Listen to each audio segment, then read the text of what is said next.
কি বলবেন এসআইআর নিয়ে? দেখুন, এসআইআর নিয়ে বলছি, সর্বপ্রথমে আজকের সম্মেলন সম্পর্কে আপনারা একটু পরিষ্কার হন। জমিয়াত উলামায়ে ভারতবর্ষের একমাত্র স্বাধীনতা সংগ্রামী অরাজনৈতিক সামাজিক সেবামূলক সংগঠন, ঠিক আছে? জমিয়াতের নিয়ে অনেক রকম ধারণা, সেটাকে ক্লিয়ার হন। জমিয়াত উলামায়ে সংগঠন হলো ভারতবর্ষের একমাত্র স্বাধীনতা সংগ্রামী অরাজনৈতিক সামাজিক সেবামূলক সংগঠন। এই সংগঠনের মূলত কাজ মানব সেবা করা। এর কাজ হলো হিংসাকে দমন করা, ছেলে মেয়েকে উচ্চশিক্ষার শিক্ষিত করা, অসহায় মানুষকে সাহায্য করা, ক্ষুধার্ত মানুষের খাবার দেওয়া, মানব সেবার কাজের যে দরকার সেগুলো করে। বিশেষ করে পশ্চিমবঙ্গের মধ্যে দক্ষিণ 24 পরগনা, ভাঙড়, কাঠালিয়া, মদিনাতুল মাদ্রাসা উলুম, এই দক্ষিণ 24 আমাদের হেড অফিস। এই হেড অফিসের মধ্যে দিয়ে আমরা যে দুজন সাথীকে পেয়েছি, প্রবীণ মানুষ, আমাদের তরুণ তুর্কিদের হার মানিয়ে দক্ষিণ 24 পরগনা আজ পর্যন্ত আয়লা, লায়লা, বুলবুলি, আমফান, তুফান, প্রাকৃতিক প্রত্যেকটা দুর্যোগে সমস্ত ইয়াং ব্যাটালিয়নকে হার মানিয়ে সমস্ত স্পটে পৌঁছে গেছে।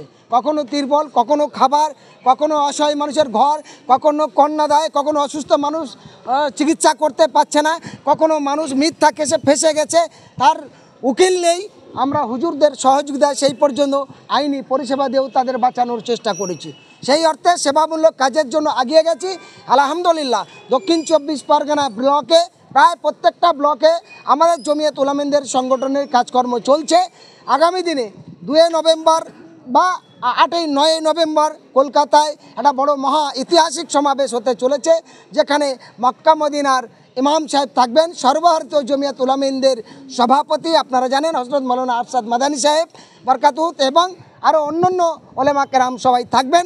আমরা আশা করি বাংলা সহ গোটা ভারতবর্ষের যে পজিশন একটা শ্রেণীর মানুষেরা, ক্যান্সার কী রোগ, তার থেকে ভয়ঙ্করী রোগ হলো ধর্মীয় হিংসা বা অন্যান্য হিংসা, সেই হিংসাকে দমন করে হিন্দু, মুসলমান, দলিত, আদিবাসী সকলার মিলন তিথি গড়ার জন্য সেই ভূমিকা জমিয়াত উলামায়ে নেবে এবং সকলের কাছে সেই আশাবাদীতে সেই হিংসা দমন করে আমাদের ভারতবর্ষের সংবিধান যেমন সকলকে সমান অধিকার দিয়েছে, সেই সমান অধিকার সংবিধান যেমন কোরআনের মতো পবিত্র, সেই পবিত্র স্থান বজায় রাখার জন্য জমিয়তের প্রত্যেকটা কর্মীর আহ্বান, গোটা ভারতবাসী, গোটা বাংলাবাসী, সমস্ত জাতি ধর্ম বর্ণ নির্বিশেষে সবাই সেই সমাবেশে অংশগ্রহণ করবে। আপনাদের যে সংগঠন জমিয়তে উলামা যে সংগঠন রয়েছে, আমরা গত বছর ঠিক এই জায়গাতে এসেছিলাম, দেখছিলাম যে কিছু মানুষ হয়তো রয়েছে, কিন্তু এই বছরও দেখলাম যে হাজার হাজার মানুষের মাথা দেখা যাচ্ছে। তাহলে কি সাধারণ মানুষ এবার এই সংগঠনের প্রতি ভরসা রাখছে? এখানে জায়গা হতো না যদি হঠাৎ প্রোগ্রামটা হয়েছে।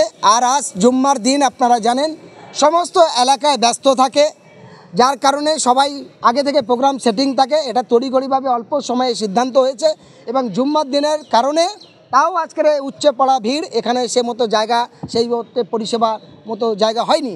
কিন্তু এটা যদি আজকের দিনের একটু প্রচার করে করা যেত, এখানে লোকের জায়গা দেওয়া যেত না, তাহলে একটা কলকাতার বড় একটা জায়গা বা ময়দান নিতে হতো।